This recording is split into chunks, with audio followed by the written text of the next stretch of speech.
everybody for joining us today. Good afternoon. I am Mauricio Vasquez, Director of Programs of the Hispanic Chamber of Commerce of Montgomery County. We're very happy to see so many people here today. We have Jennifer Rios, Jaime Quiroz. Good afternoon, Jennifer. Jaime, good afternoon. We have Jeffrey Arevalo as well. Emma Evans, Carmen Rojas. Carmen, good to see you again. Aaron. We have Carmen Larson and myself, and there are others who have told us they would join us. And we have one more person that actually joined us right now, Max Aiden.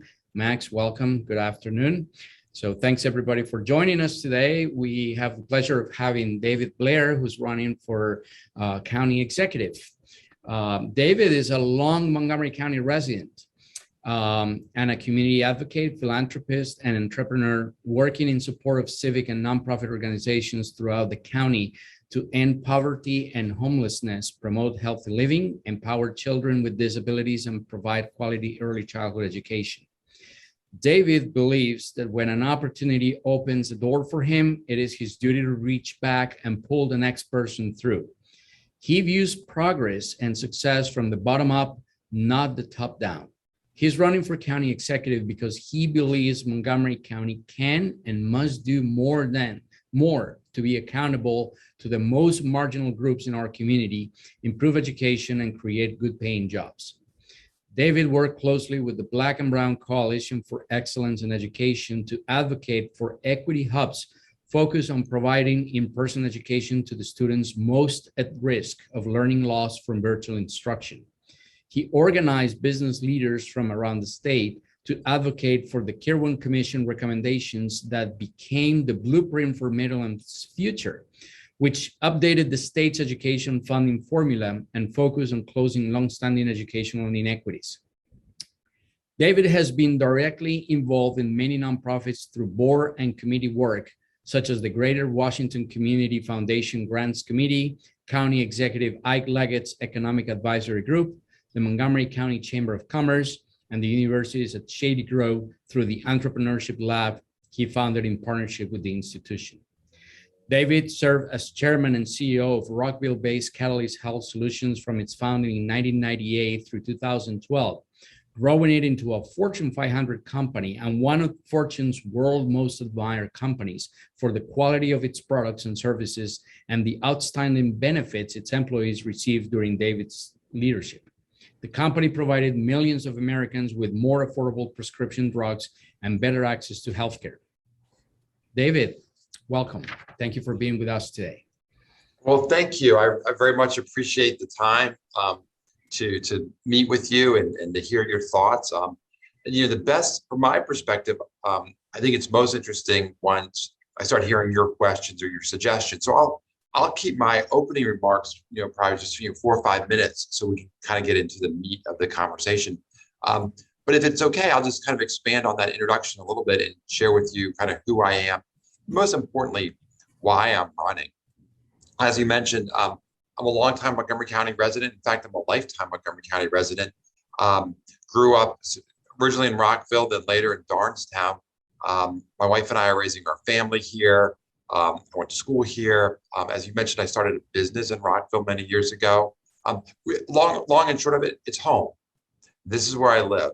And there's no doubt that I was blessed to grow up in Montgomery County. And it's, whether it's the schools, I went to some incredible schools, the investments that we've made in wide open spaces and parks, and then the welcoming and inclusive nature of Montgomery County is really magical. So I was blessed to grow up here, and I have a long perspective. And I think I have a healthy perspective. I've seen our county slip. And so after I sold our business, this is 10 years ago, I really jumped headfirst into nonprofit and civic initiatives to move our county forward. And you described a number of the initiatives that we pursued.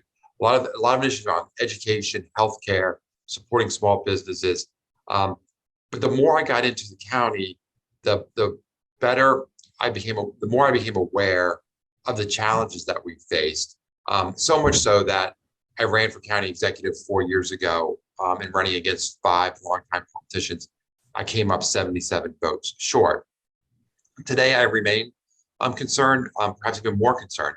And when I say that, things like our schools, when I was growing up here, every year you'd open up the U.S. News and World Report and you'd see, I don't know, 2, 3, 4 of our high schools, the top 100 in the country. This is the first year that I don't recall any of our schools being in the top 100 in the country. In fact, Montgomery County public schools are no longer considered the best in the state. Howard County now has better public schools. Jobs, I know we'll talk a lot about businesses, but we should be leading the region in new business growth, and we're lagging. We actually have less businesses here in Montgomery County than we did a decade ago, which to me is unfathomable. And we really need to be harnessing that entrepreneurial spirit, which hopefully we can talk about how we can better do a job of that. And the other thing I would just mention is how expensive Montgomery County has gotten as a place to live. We don't have enough affordable housing. The number of people that actually work in our county can't afford to live here. And so whether it's nurses, teachers, first responders, it's crazy how many people have to commute into Montgomery County every single day. And it's also a huge burden on our senior population. They're moving out. And then even our young population, I meet with many parents who, their kids aren't coming back to Montgomery County, they're moving somewhere else because it's more affordable. So we must address that. I say those challenges, and I'll quickly pivot. I'm incredibly optimistic about our future. Like, we live in an amazing place. The level of talent that we have in this county is phenomenal. The ideas that we have are great. I'd even suggest we have the funding, we have the capital.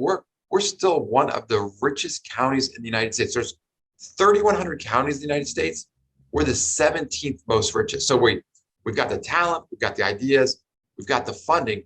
What we're missing is executive leadership. And that's what I spent my career doing, right? As building a company. And I think as a leader, you recognize you can never be the smartest person in the room. In fact, your job is to recruit and retain talented people that know more than you do in their respective areas, right? And then as a leader, you help them set ambitious goals, then you remove obstacles, and then you get out of the way and you let them get things done. And so I think that that's what this county is missing, is executive leadership. And that's what I can bring to the table. And so when we think about the things that I want to tackle, your education, I mean, there's no reason that we don't have early childhood education programs, pre-K, career readiness. Too many of our high school students are graduating. They're neither college ready nor career ready. And I can talk about some ideas that we have there if you'd like in the Q&A portion. Business, we will be leading the region in new business growth if I'm elected county executive. And I put as much effort into anything I've ever done about how we can spur economic development in Montgomery County. Because at the end of the day, that's what pays our bills. That we need that tax base to fund all of the services that we hold near and dear to our heart.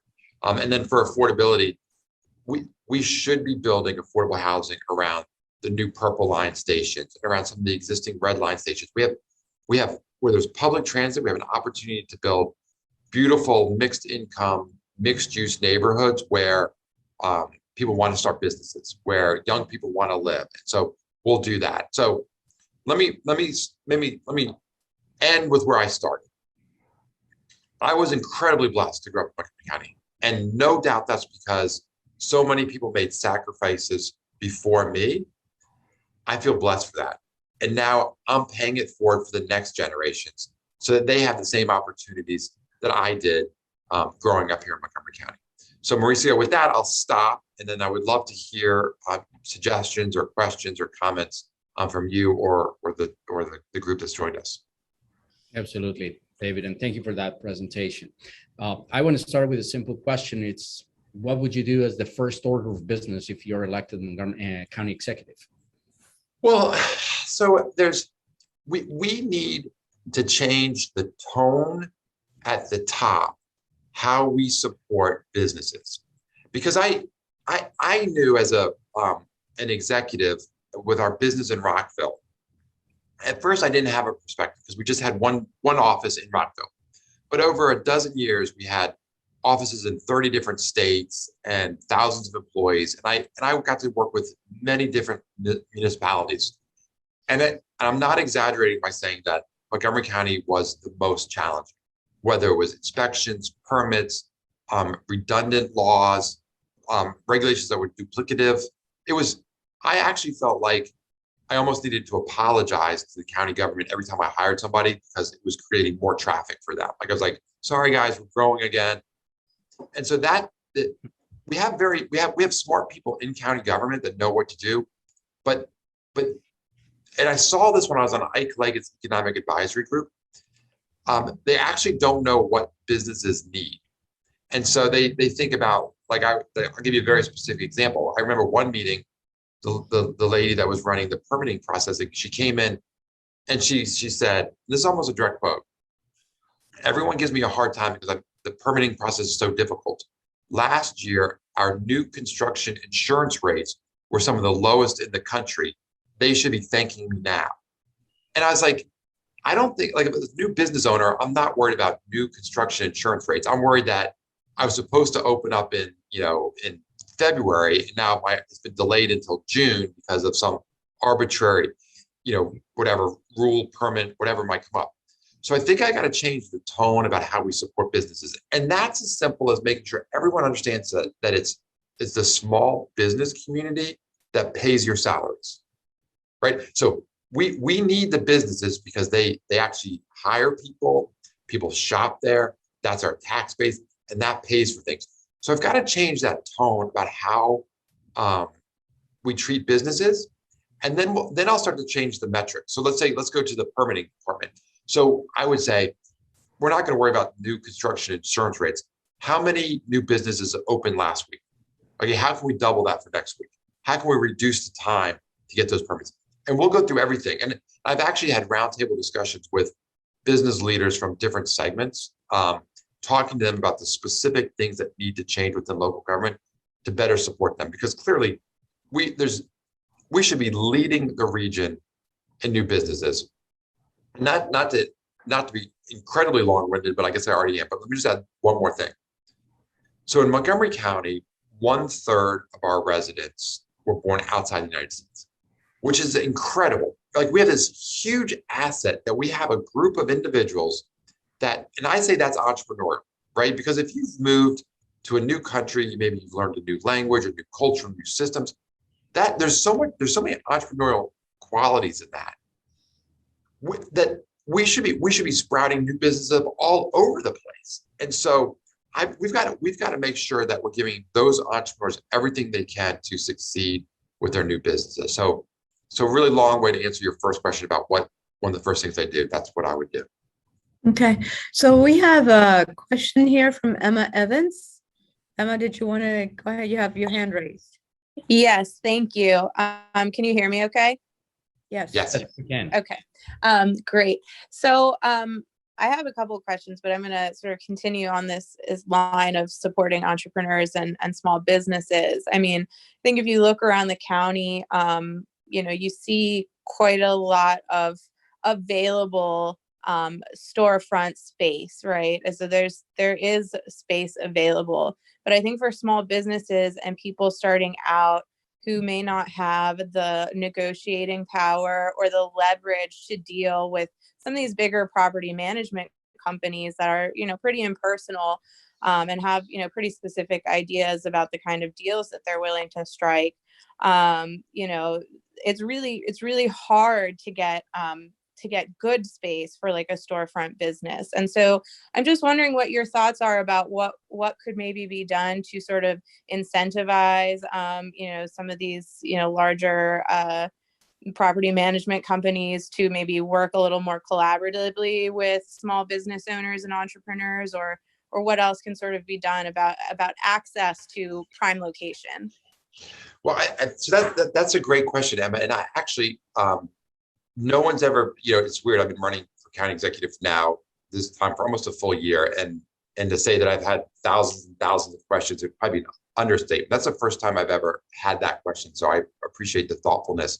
And it's a great question, because when you were asking the question, I was thinking, one, what leverage can I have over those kind of, I'll say, the developers? And for one example, like, so for Georgia Avenue, like I have a vision that Georgia Avenue should be a boulevard, right? It should be well lit, it should be walkable, it should be bikeable, it should have, should be easy to cross the streets.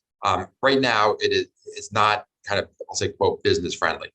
And so I think one of the things that I could do as county executive is say, okay, we're going to make these investments in Georgia Avenue to make it a really attractive place for people to come shop and dine. The quid pro quo is I need attractive leases for these small business owners, and really be an advocate so that these, I'll say, new business owners that might not be as sophisticated don't get either no access or below market, or not competitive market rates, because that doesn't work for me to, because I truly believe that the backbone is new small business startups. Like that's what we've got to foster. And if developers aren't doing that, then I can't do them any favors. And then the other thing that came up when you were asking the questions, I was thinking just access to capital is so key, right? Because these developers maybe they want a security deposit of the first month's rent if it's a new business. And I've seen so many challenges with small business owners accessing the capital that's available through our county. And in fact, it's incredibly confusing. So confusing that some chambers just actually give up. They say, we don't know how to access the capital of Montgomery County. And so one of the things that I propose is I want to consolidate all of the various grant proposals that we have in the county, because there's several different ones, streamline it. And then I actually want the county to underwrite it, because it makes no sense to have these grant programs and then say to the business owner, okay, so now you got to go to Capital One Bank or Sandy Spring Bank and negotiate it, because you could have done that on your own. You didn't need the county government to tell you to do that. So I want the government to take the risk so that we can more quickly get that money out. And of course, there'll be some bad loans, but I think for the vast majority of the debt, it'll be good. And whatever debt that is not paid off, the economic benefit will far surpass any losses that the county might incur. Okay, I have a question related to business. My name is Carmen Larson. You know me who I am. So, and my question, I had a couple of questions, but let me ask you this one as a follow-on. You're talking about spurring new business growth, which is great, but there are businesses that are small and that have proven themselves for a number of years, but can't get to the next level because of some of similar impediments on the ability to get leases at an affordable rate, on the storefronts and stuff like that, and also on the procurement side. So I think that when you are incentivizing, when the county is incentivizing developers to create a center someplace, and I think you need to create a center in Wheaton personally, because that it's begging for something here that is more upscale or looks like an art center, for example. But let's say you're going to move some of those small businesses out of the way because you're going to redevelop this, so the new developer comes in. The county always incentivizes them, saying, okay, but I want you to build some parks, right? There's a regulation that says, oh, for so many square feet. Yeah. And if it was residential, they would say, and a certain number of units have to be going to moderate dwelling. Why couldn't you do something like that for commercial space? I think that's a fabulous idea, Carmen. Absolutely. I think it's a fabulous idea that we need to make sure that that there's prime real estate reserved for Hispanic businesses, right? Like that, like to me, because we don't, just like we don't want to develop around Purple Line Station and drive all of the current residents out. Like one of the things that I've always said is like, we're not going to build these new communities and drive, like there needs to be no net loss. Like the existing, folks that live there need to be able to stay in their affordably priced house. And the good news is it's possible. I think we should do the same thing with the businesses. I think it's a great suggestion that you have about making sure that, that there's specific retail spots that are reserved for minority-owned businesses, Okay. small businesses. Yeah, that's great. Okay, so quick question, second question until somebody raises their hand. We have Okay, Jennifer also raising Yeah. her hand. so I wanted to share with you that in case, so just to frame it, the county contributes 68.7% of the Montgomery County Public School System's budget, and 28% comes from the state. The county spends about $15,600 a year per student, as compared to DC, who spends $22,000 a year per student, Boston 25, and New York, of course, more expensive at 28. And so some of the reasons we're falling behind in our public school system is because somehow we're either not spending the money right or not investing the money right. That's part of it. We have a big influx, as you said, of an immigrant community, so greater need for language competency and support in the Montgomery County public school systems for hiring people who are bilingual. So is this something that you have looked at in terms of how we can strengthen our school system? Yeah, so Carmen, you're absolutely right. So in we haven't kept up with the funding for our schools. We actually, and I don't have the stats in front of me, but the amount of money that we give our public schools in real dollars is like less than it was, no, in inflation dollars, less than it was 10 years ago. Like everything else we're spending more money on, but schools we've continually not invested in. So I have looked at it. And so what I've proposed, because is we have to start young. So this is the 0 to 3-year-olds. And I worked on a program called Durham Connects. It's a really simple model, Carmen. It's where a nurse meets with a new mom 3 times during the baby's first 18 months. And the nurses just, they drop off books and reading materials. They talk about the importance of reading to your child. They talk about brain development, nutrition. They let the parents know where the social services are or whatever they might need. And it's been proven over a decade so that when the child gets to kindergarten or pre-K, they're actually ready to learn. And so we've got to start young. And what drives me crazy about this county is we've actually had many pilots for this over the years. So we've actually done this in pilots, but we've never had the courage to make it available to everybody. And so here's a program that should be available to everybody. And then the same thing with high quality pre-K.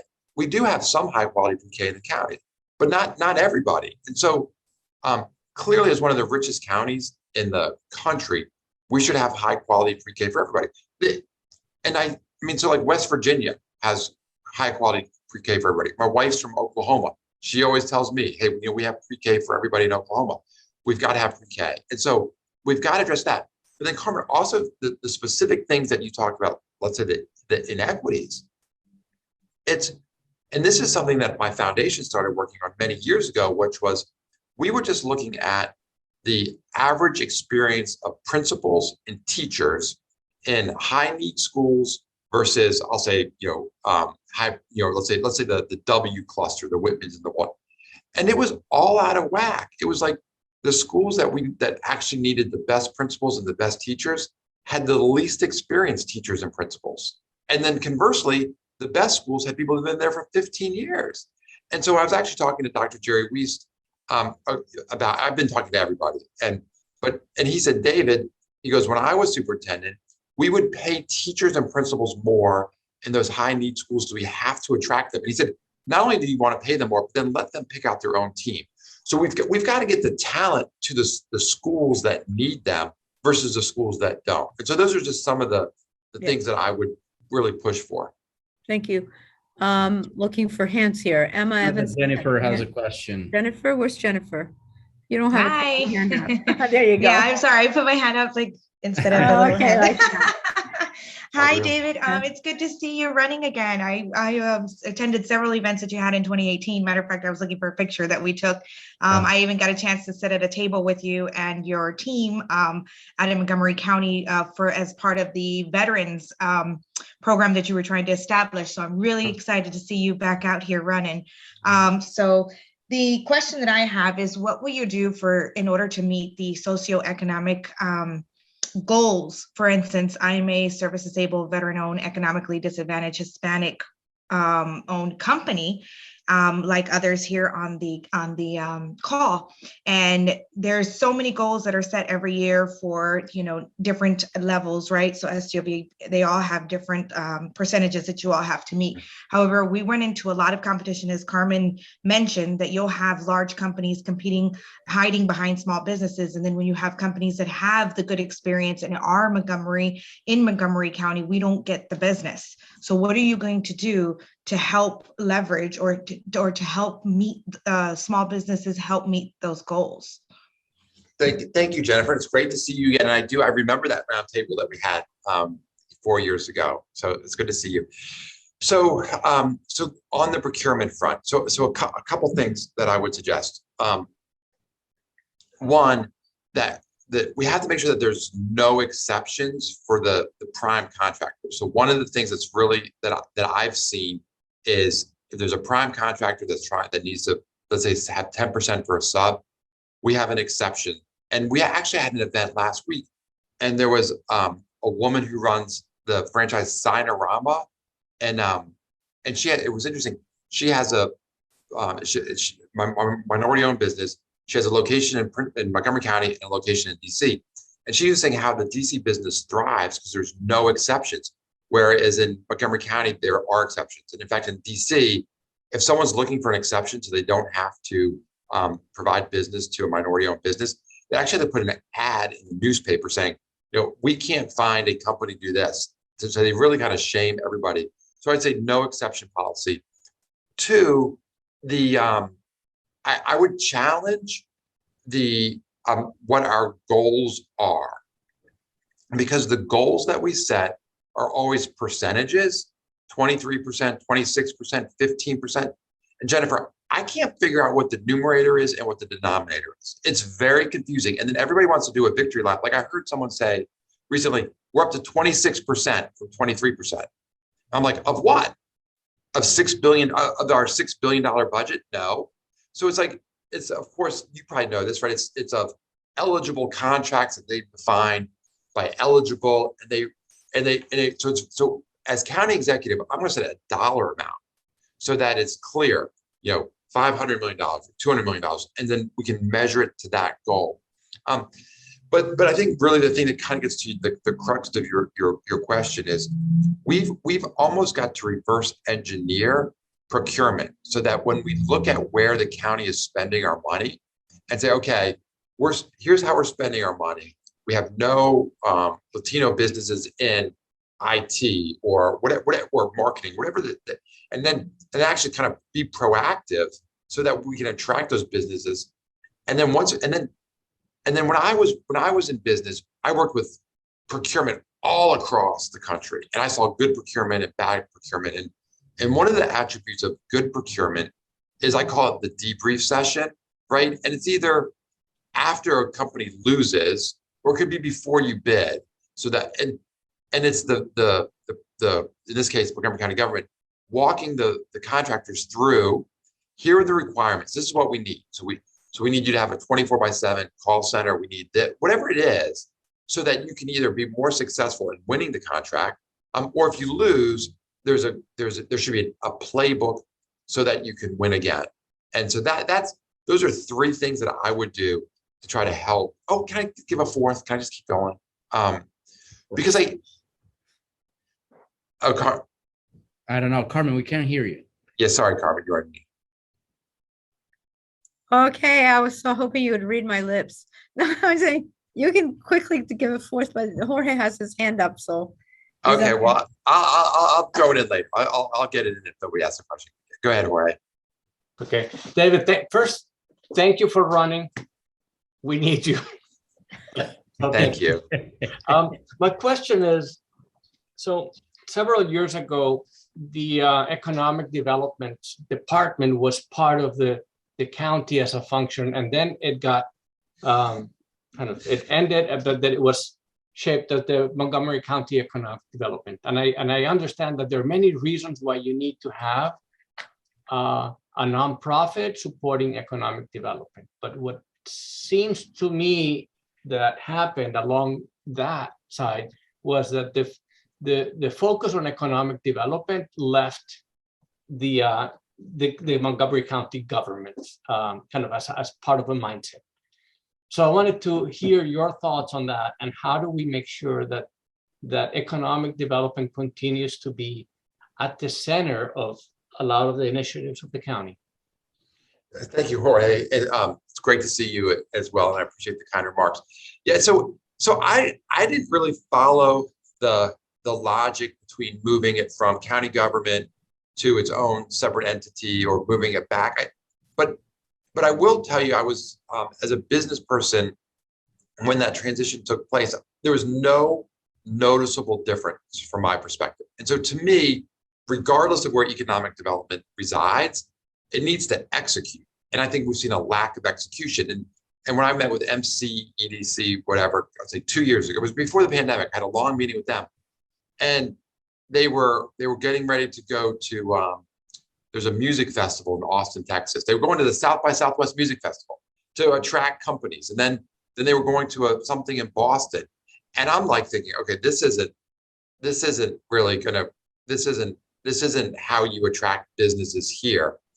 And so I think, again, it starts at the top and it starts about setting the tone. I've put an economic development plan in place that leverages what we already have in the county. And I want to be a mile deep and an inch wide in 7 verticals. And I won't go through all of them with you, but essentially we're leveraging what we already have here. So clearly life sciences is something that we need to be doing a much better job. I'll give you one: hospitality. So Marriott has been here for 100 years. And over that 100 years, there's been numerous spin-offs. There's other hospitality companies that have emerged, like Host or Hilton or even like Sodexo.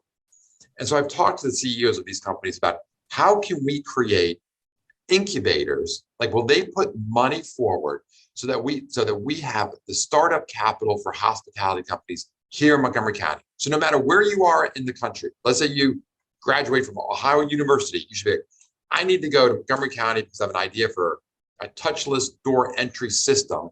Because the Marriotts and the Hiltons of the world, they actually want these small companies because they know they'll be more entrepreneurial.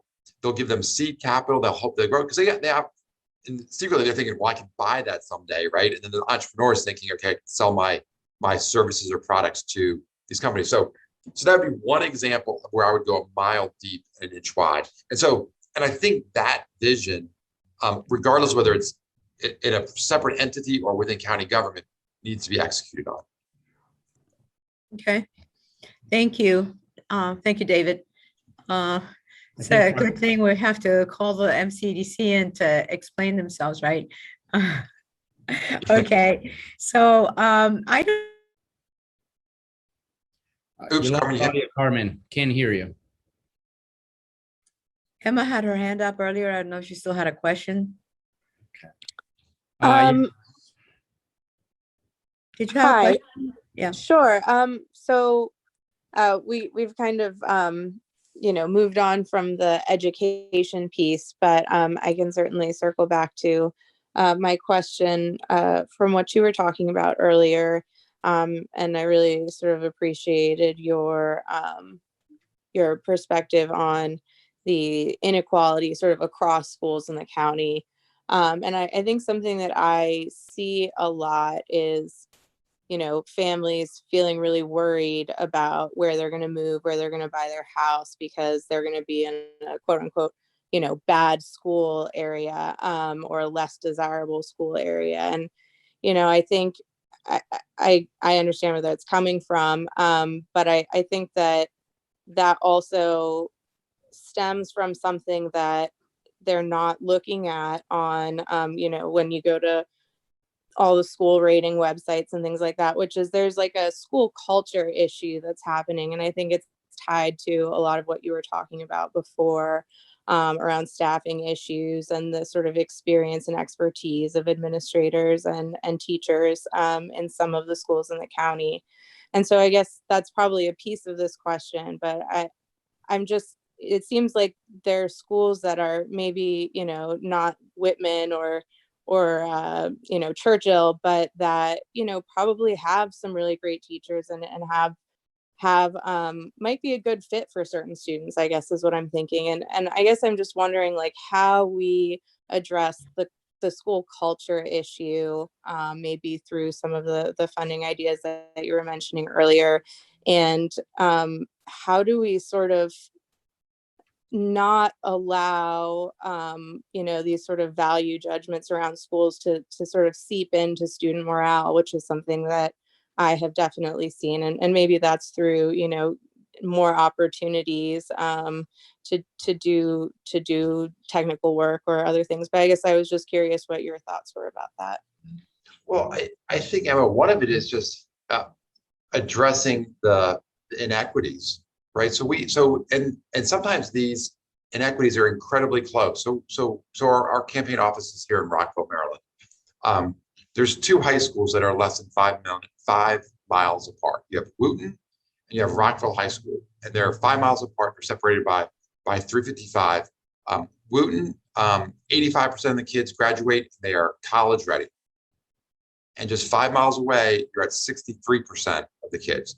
So I think part of it is making the investment so that all of our, it shouldn't be that we have a school that was built in the 50s and it's got low test scores. Like we need to lift those schools up so that regardless of where you live, you're proud of your schools and you have the teachers and the results that we all expect.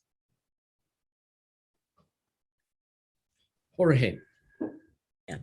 Jorge. Thanks. I have another question, and so Montgomery County is right next to Washington, D.C., which normal years has a lot of tourism. At the same time, the companies, we did a study a long time ago for the county in which it showed that perceptions of a lively place where to live is driven by the number of retail establishments and that perception of life. So arts and entertainment are also good magnets to attract people that want to live in the county, especially when we go into younger populations, and that impacts kind of the location as an attractive destination. But yet at the same time, if you try to find a restaurant that is open at 10 p.m. on a Tuesday or a Wednesday, in Montgomery County, it's nearly impossible. Culture of art and entertainment is low, and that even in the middle of this diversity that we don't have enough kind of attractiveness. Bars don't exist legally in Montgomery County because you have to be a restaurant selling more than 60-70% food. So from the perspective of kind of policy and kind of, I realized that this is not a single strategy, but kind of what could be done so that we transform the kind of the county as a more lively, more kind of welcoming to arts, entertainment, and tourism, and people wanting to come and live here. Yeah, so I agree with you. I mean, when I think about that question, I think about Wheaton, and I think about Silver Spring, and I think about how they have all the bones to be an incredible arts music destination, and we really need them. Like I think about like the Wheaton Triangle, it needs to be a destination. We have a unique asset in Silver Spring, the David Blair Park. We have 14 acres that are right next to the Montgomery College, if you're familiar with it, and it's a great location. It's close to Washington, D.C.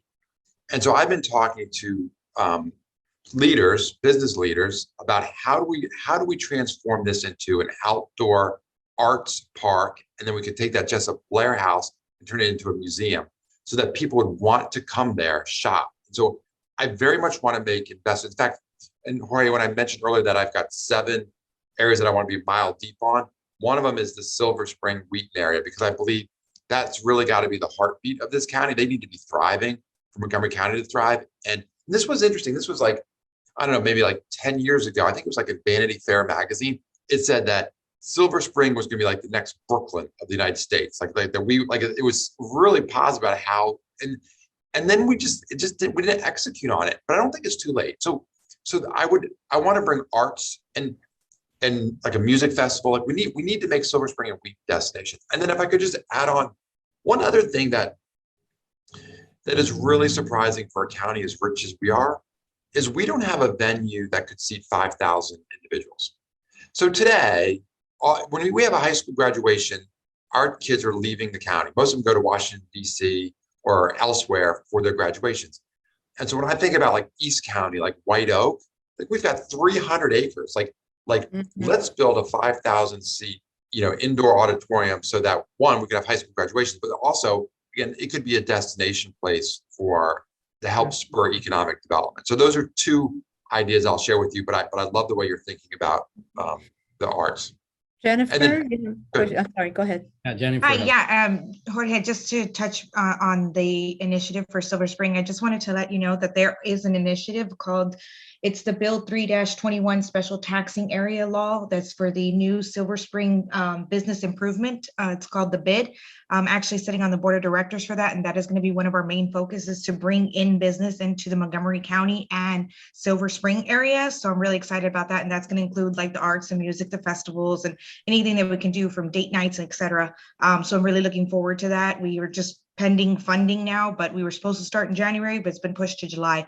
So I love that thought. And, David, if you were to, get elected, I mean, that is something that, we're already in progress with, but that's something that we would definitely continue to work on. Great. Thank you, Jennifer. And Jennifer, I love, go ahead.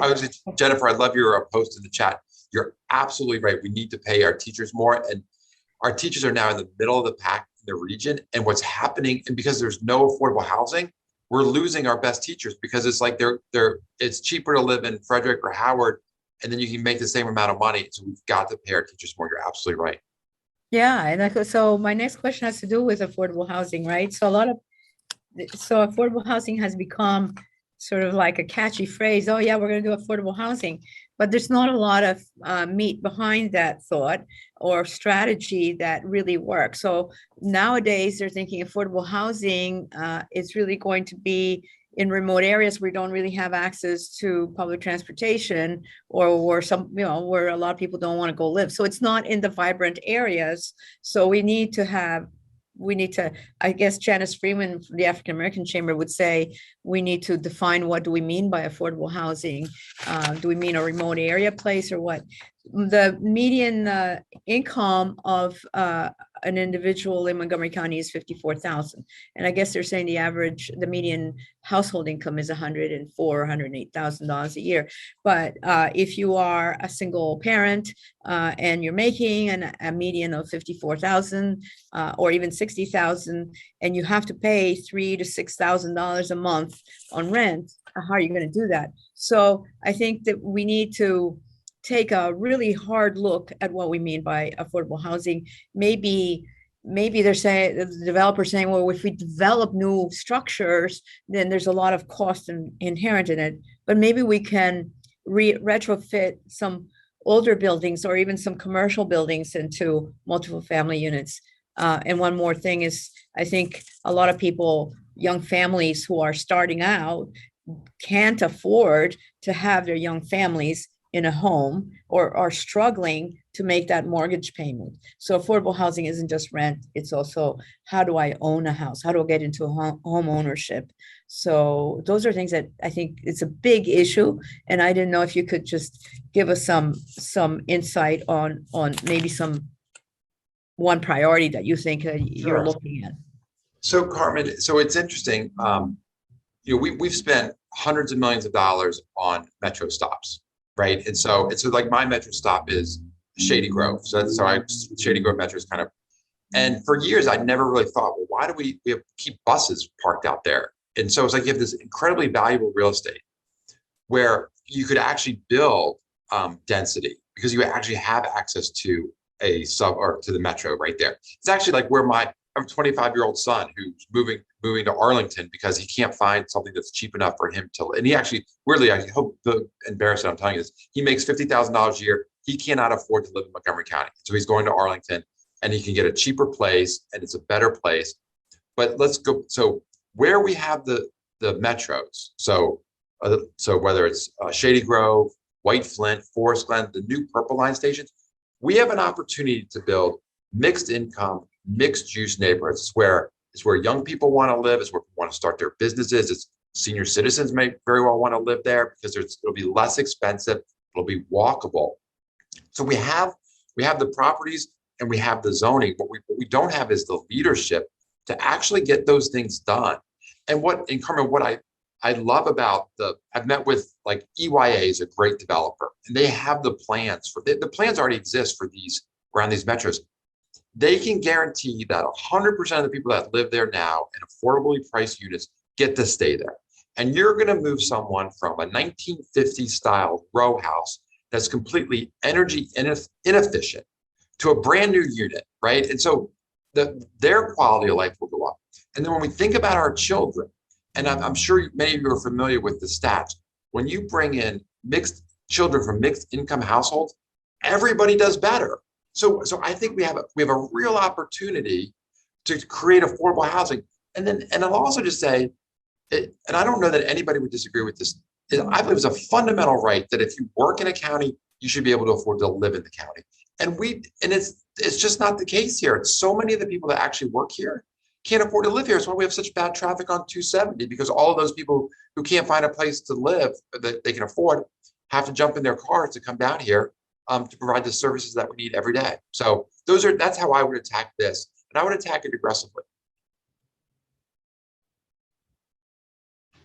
That are there people who have questions? I know, Kevin, did you have a question? I see Welcome. Kevin Beverly here. Yeah, we want to call you out, Kevin. Just calling, No, I didn't have a question, but I did want to listen in. All right. Thank you. Okay. I have a question, David. So what would you keep All right. from the current administration, and what critical areas would you change? Well, so when I think about that question, I think about the specific leaders that run the departments, right? And so, because as I kind of said in my opening remarks, being an effective leadership is surrounding yourself with top talent and retaining those individuals. And so I'm not through all of my meetings with all the department heads, but as you think about how I would approach this, it's making sure that we have the best and brightest to run each respective department. And so whether it's like, for example, I can tell you our fire chief, we have a phenomenal, I don't know if you know Scott, he's a phenomenal fire chief. He's probably going to retire in a couple of years. I've had an opportunity to start to peel back the onion and say, okay, who's the next person that would be up? We've got great succession planning there. So I think when you said that question, I think about leadership, and it's probably not appropriate, nor am I ready to talk about the specific people that I think are top tier that we definitely want to make sure we retain. Okay. So have you had an opportunity to read the economic growth plan that the county and MCDC has put together? So I'm sure I don't know, David, have you had a chance to look at that?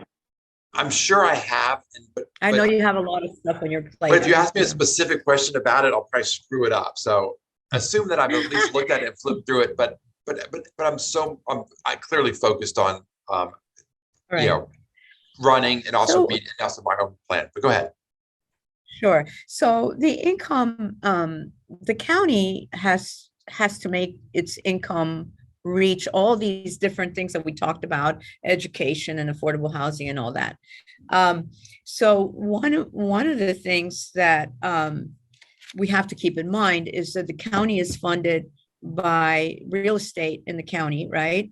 The taxes on real estate, as well as income taxes. So those are sort of key drivers. So we want to be able to hopefully we don't want to just raise real estate taxes. So I'm looking more about how can we attract people and create good jobs in the county so that income can help the county do all the things that it wants to do, right?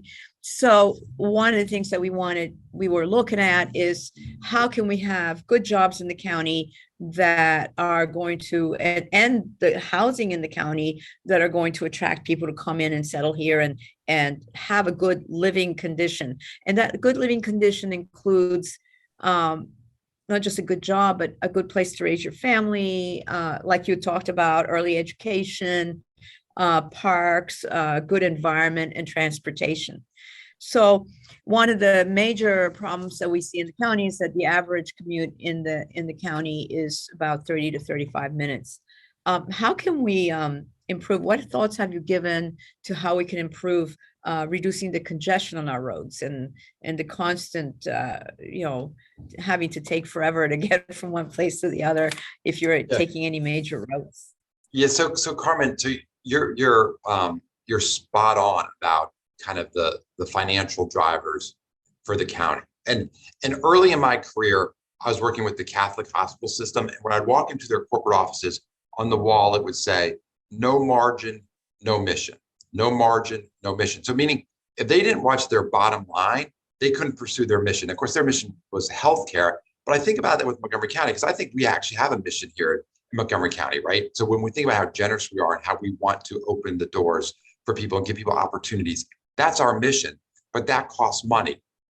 And we're losing that. So I'll give you two quick stats, which point that out. So one, our local income tax, and this is IRS data. If you look at the last 10 years, the net tax migration out of Montgomery County is $5.2 billion.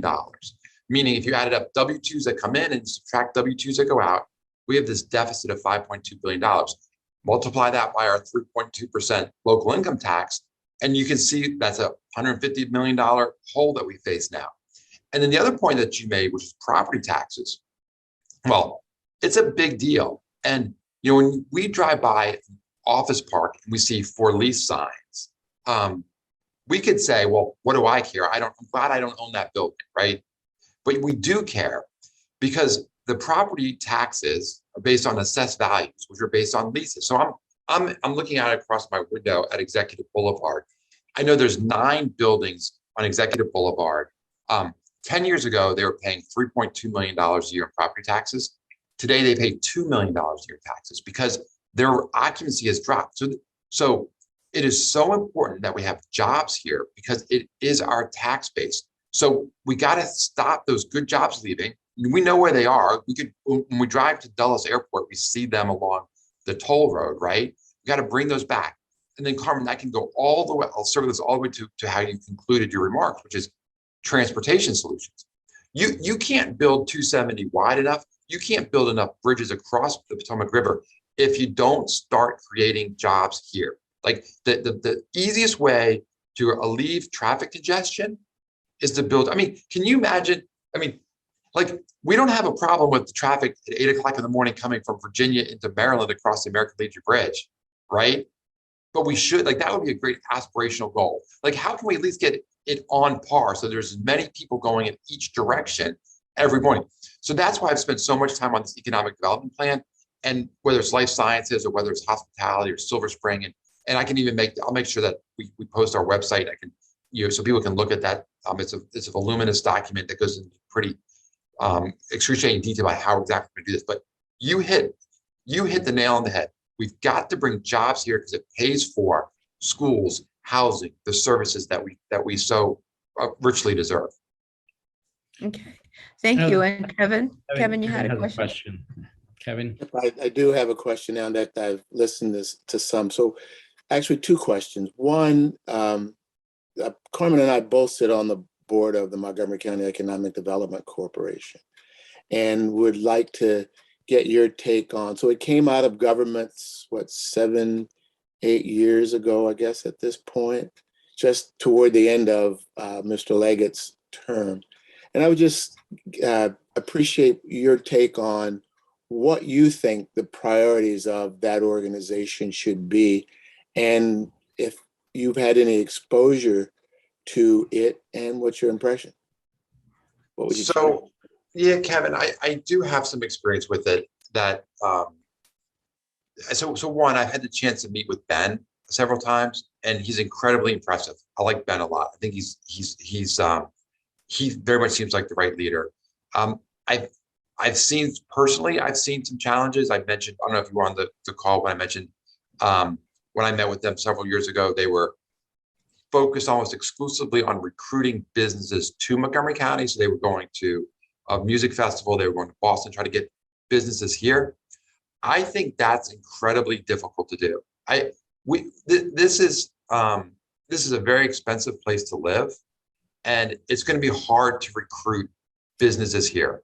I look at this as we'd be much better off with thousands and thousands of startup businesses, because some of those will mature into bigger businesses. And we need both. We need what I think of as mom and pop businesses, which are maybe it's a dry cleaner or a restaurant. Like, we need those.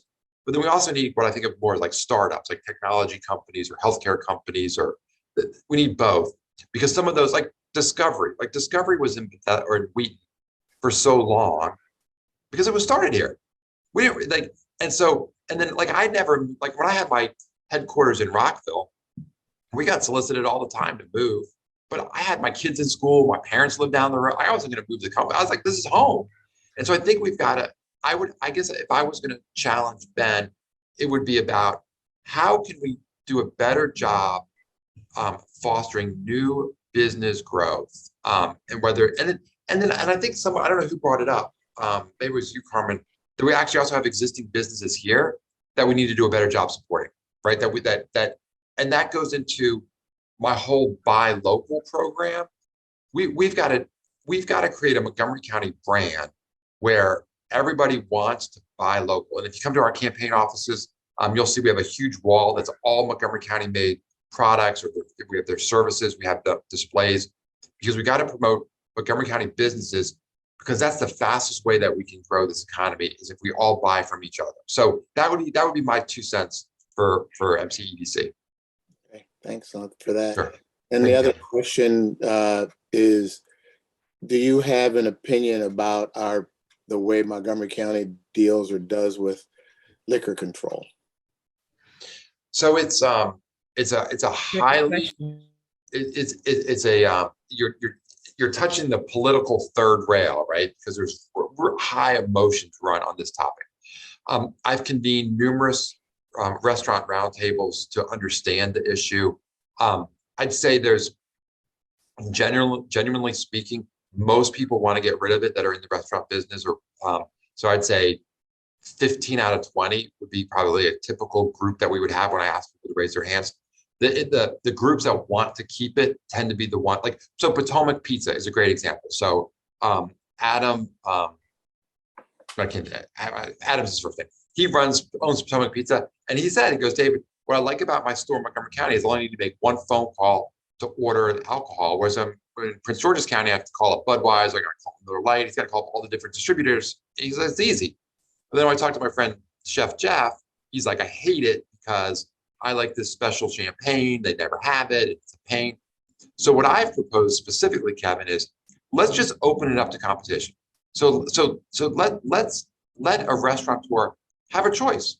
You can continue to buy it from local government, or you can buy it from a private distributor. Like, why should we? What's the value of excluding, making that a monopoly? We'll just open it up. And I think we can have the best of both worlds taking that approach. And is there an opportunity, though? I mean, I think about what you just said regarding entrepreneurs and startups. When I think about liquor control in Montgomery County and the $30 million that always gets raised, and when they talk about what's the value of it to the county, it's this $30 million. And I've never seen any administration really do a dive into the economics of that 30 million to see what our real return on it is. So if we had more options, would we create even more tax revenue than that 30 million that they currently get? And I think about that in just thinking about Mr. Trone's business, who is headquartered in the county, and he can't have a store. I mean, right. That makes no sense. I mean, I just know so many people, and maybe it's anecdotal, who head to Northern Virginia or Laurel because it's just easier to go do that than to deal with our infrastructure around liquor control. And we never really seem to figure out what it really costs, because I got to believe that the number of county employees and their pension plans and how that figures into our total cost. And I somehow don't believe it does, because the way governments tend to operate in terms when they decide what costs are. But it would be interesting to have somebody at least commission a study to figure out how that 30 million really does show up in our accounting. I think it's an excellent point, Kevin. And someone did a study a couple of years ago where they actually plotted how many liquor stores are right on the border of Montgomery County, so to your point, so that they've popped up there for a reason, because people will easily just pop across the border, buy whatever they need, and then come back. Okay, so we have a last question from Jorge Restrepo. Thank you. So following up on Kevin's comments on studies, on kind of finding out what people think and feel and evaluating. In Montgomery County, my experience has been that largely programs are assessed with very low quality of information collected from the public. A program will be evaluated. They do their own Survey Monkey and they collect the data, or they do some of the kind of interviews of people that they can get a hold of. And so as a result, a lot of the decisions and the evaluations are pretty flawed. So not only in looking at kind of the broader picture initiatives and collecting sound sampling from the county residents, but also at the level of programs. How would you approach kind of that change to be more data focused in bringing that through the culture of the county government? Well, so one thing that I've learned from campaigning is, and not just this time, and even through my nonprofit work, is this county is so incredibly diverse, and not just like racially diverse, but it's like diverse, like it's rural, it's urban, and different services, just access to transit, not access to transit. So for sure, I'll say a one size fits all approach never works. And you've got to actually listen to the stakeholders that are in that community to find out what's best. And I think there's a lot of fear because, if I'm in Albany and someone's reading the Thrive 2050 plan, and like, oh my gosh, you're going to put in duplexes in my backyard, or you're going to build, 30,000 units. Like, no one's going to mess up Albany. Like Albany is like, so I think we've got to do a better job of listening to the stakeholders and the residents at the community level. But then the other thing that you said about data, and I think I said this a little bit to a question earlier, is, the county stats, you have this website, County Stats, it's basically indecipherable. Like everything is a percentage, every arrow is kind of going up a little bit. And in my career, I'm going to have a 90-day scorecard, and everything is going to be incredibly objective, right? So let's talk about, we talk about Vision Zero and eliminating pedestrian deaths. So that'll be a line item, right? And we can track that specific number. Like when we think about the dollars that are going to minority-owned businesses, that'll be $1. And we can see if that dollar amount is going up or down, and we'll set a goal.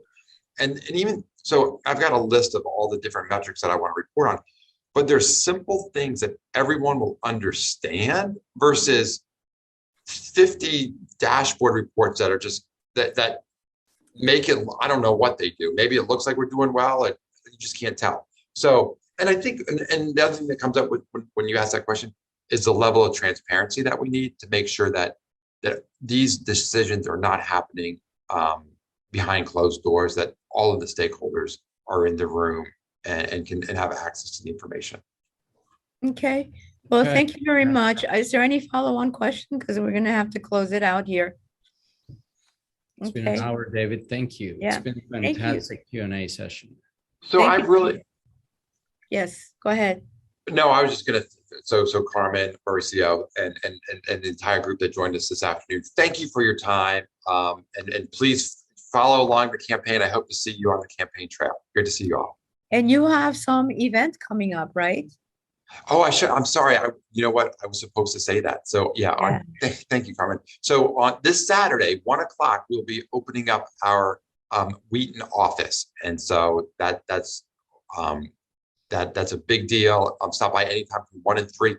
And we're actually featuring local businesses. So we've partnered with a number of the Wheaton restaurants, and they'll be providing the food. So if you have time, swing on by and you can taste some of the best food from Wheaton.